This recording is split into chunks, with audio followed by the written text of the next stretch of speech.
Good morning, students. Today we will discuss about chapter 6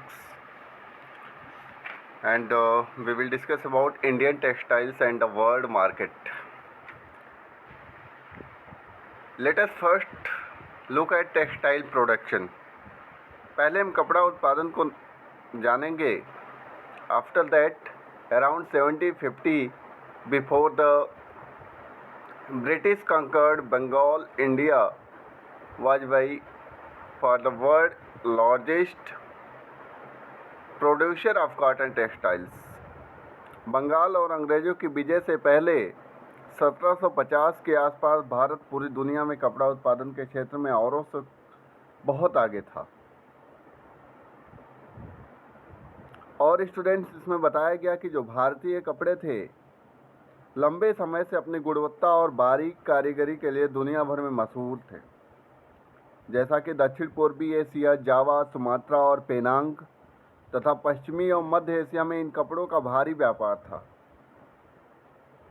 16वीं century में Europe की व्यापारिक कंपनियां यूरोप में बेचने के लिए भारतीय कपड़े खरीदने लगी थी. इस फलते फूलते व्यापार और भारतीय बुनकरों के हुनर की यादें अंग्रेजी और अन्य भाषाओं के बहुत सारे शब्दों में आज भी जिंदा है. ऐसे शब्दों की जड़ों से ढूंढना और उनके अर्थ जानना बड़ा मज़ेदार है. शब्दों में इतिहास छिपा है. Word tailors histories. यूरोप के व्यापारियों ने भारत से आया बारीक सूती कपड़ा सबसे पहले मौजूदा इराक के मोसूल शहर में अरब के व्यापारियों के पास देखा था. इसी आधार पर वे बारीक बुनाई वाले सभी कपड़ों को मसलिन मलमल कहने लगे. जल्द ही यह शब्द खूब प्रचलित हो गया. मसालों की तलाश में जब पहली बार पुर्तगाली भारत आए तो उन्होंने दक्षिण पश्चिम भारत में केरल के तट पर कालीकट में डेरा डाला. यहाँ से वे मसालों के साथ साथ सूती कपड़ा भी लेते गए. कालीकट से निकले शब्द को कैलिको कहने लगे. बाद में हर तरह के सूती कपड़े को कैलिको ही कहा जाने लगा.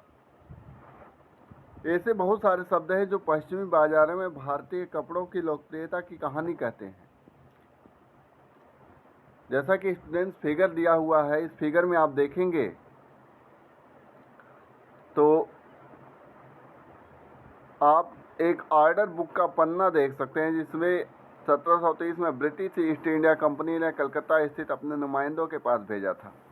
वही के मुताबिक इस साल कपड़े के 5,89,000 थानों का ऑर्डर मिला था. यदि आप इसी बही के पन्नों को पलटते तो आपको पता चलता कि उसमें सूती और रेशमी कपड़े की 98 किस्मों का जिक्र किया गया है.